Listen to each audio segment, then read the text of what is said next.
there are two extremes. Either you get 80% marks or 40% marks.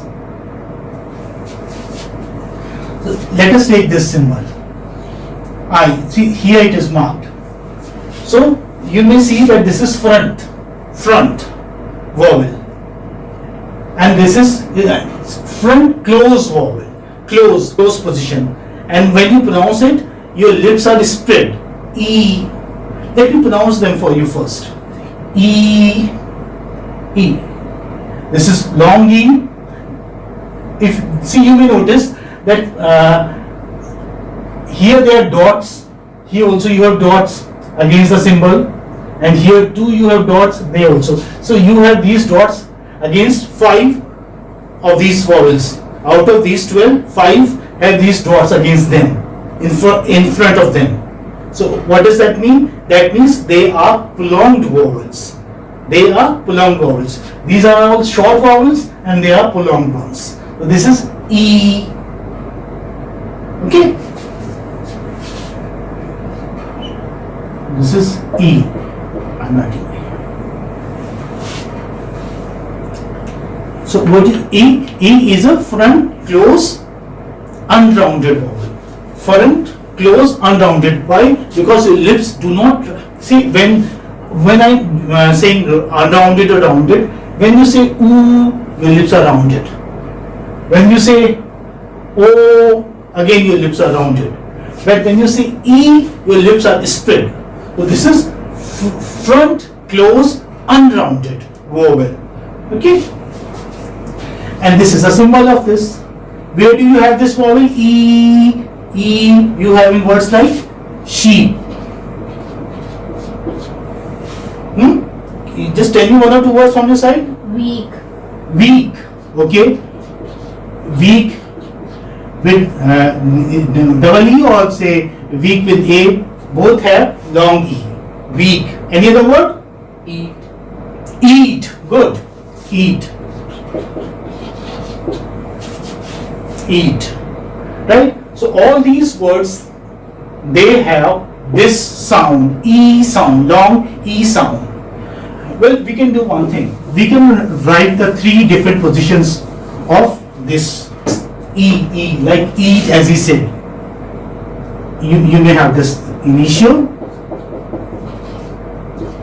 medial, and final. Side by side, we shall understand these symbols. Okay, the 3-term description, and we shall also discuss the 3 different positions: initial, medial, and final. Because sometimes in exam you are asked like this. Earlier I was just writing it arbitrarily. Then I thought that it's better to write all the 3 positions. Though all these symbols do not have all the 3 positions, but E at least has E, eat, as he said.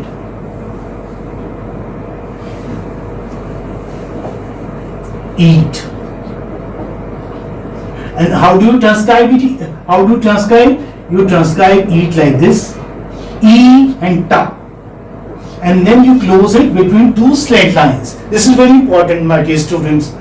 That whenever you are transcribing an English word, always close it within 2 straight lines. Eat. Okay. Now another word I take, ease.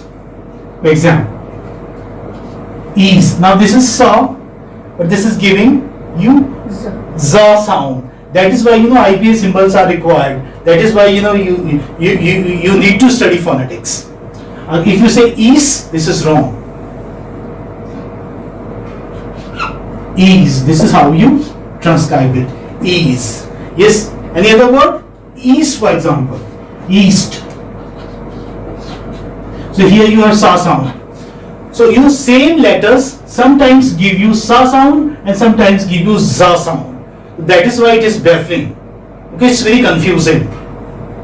East. So again, and this transcription is very easy.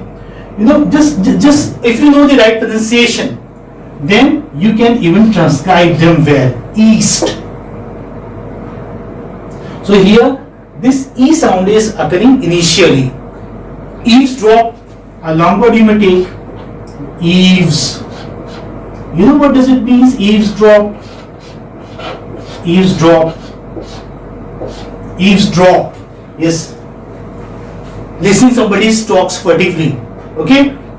Like suppose we are like we are having a class here and there is some teacher or some student outside trying to know what is going on inside, what lesson is being taught, what chapter is being taught. So what is he doing?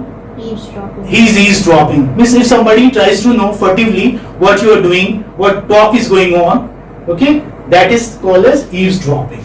So eavesdrop. This is, they all begin with E, long E sound. Now we come to the medial. I have not written eavesdrop because there is less space here. Eavesdropping. Okay, eavesdrop. Now move on to the medial. Now let me know the words where E sound, this long E sound comes in between. For example, I had already written the word sheep, you remember, or seat, for example, seat.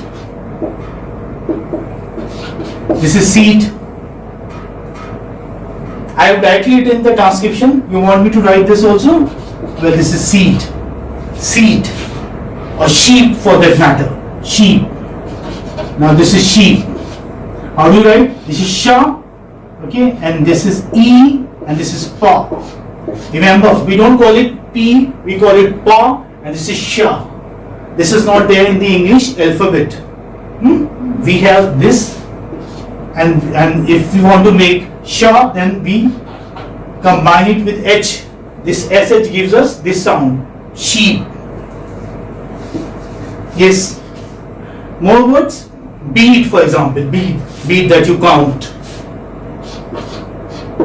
Bead. B-E-A-D. Bead. Yes. Just tell me one more word from your side. Need. Need. Good. Very nice. Need. So need. Need. So how do you write? Need like this. So transcription, you see, is very easy. If you know the sound that here you have the long E, then, and if you know the symbols, you can easily transcribe the word. And if you transcribe them correctly, you get 5 out of 5. So you know the initial position, medial position. Now let us come to the final position. Where does it come finally? Yes. C. C. Very good. C. C. So how do you write C? Like this. C. Good. Plea. Plea. Very nice. Plea. Plea. Very good. Plea. So this is how you spell. Plea, transcribe plea like this. Plea, or he for that matter. He. Or say she. She, she, you can write like this. She. This is S-H-E, she, and this is H-E. But these are strong. Strong means is strong task. Strong, what do I mean means sometimes you do not say always he. Suppose if I say he's very regular, but you don't agree. When I say he's very regular, so I'm just saying he is very regular. Okay, this E, this is short E. Okay, he's very regular. Then you say is he. Okay, so you prolong that E sound. So this is a strong sound here in she and he. She is very beautiful. She is very beautiful. When I say she is very beautiful, then I am saying this she. She is very beautiful. Is she? You say with surprise. Then you are saying this she. Is she? Okay? Now understand? So sometimes you have this difference in pronunciation. Yeah. So we are talking about final position of E. Yes. One or two words from your side. Fee, for example. The school fee that you pay, the college fee that you pay, okay? The tuition fee, fee you write like this and you transcribe it like this, fee. And your same rule goes with me also. Me and me. Sometimes you say me and sometimes you say me. You were absent yesterday. Me. So when you are saying it with the emphasis, then you are pronouncing it strongly. That means you need prolonged E. I hope you know this. Yes, sir. Yes. This is easy. Yes, sir. Is there any problem anywhere? No, sir. No, sir. I hope you will be able to transcribe. Yes, sir. You know, now we are just trying to know the symbols. I'll tell you more words, in fact. Okay, we'll be doing more words, but this just for the time being, so that you understand these symbols. The purpose is to make you familiar with the IPA symbols. My purpose is to make you familiar with the IPA symbols. Okay, and we have started with the vowel sounds. Shall I rub it off? Yes, No, sir. because we will be moving on to it's a short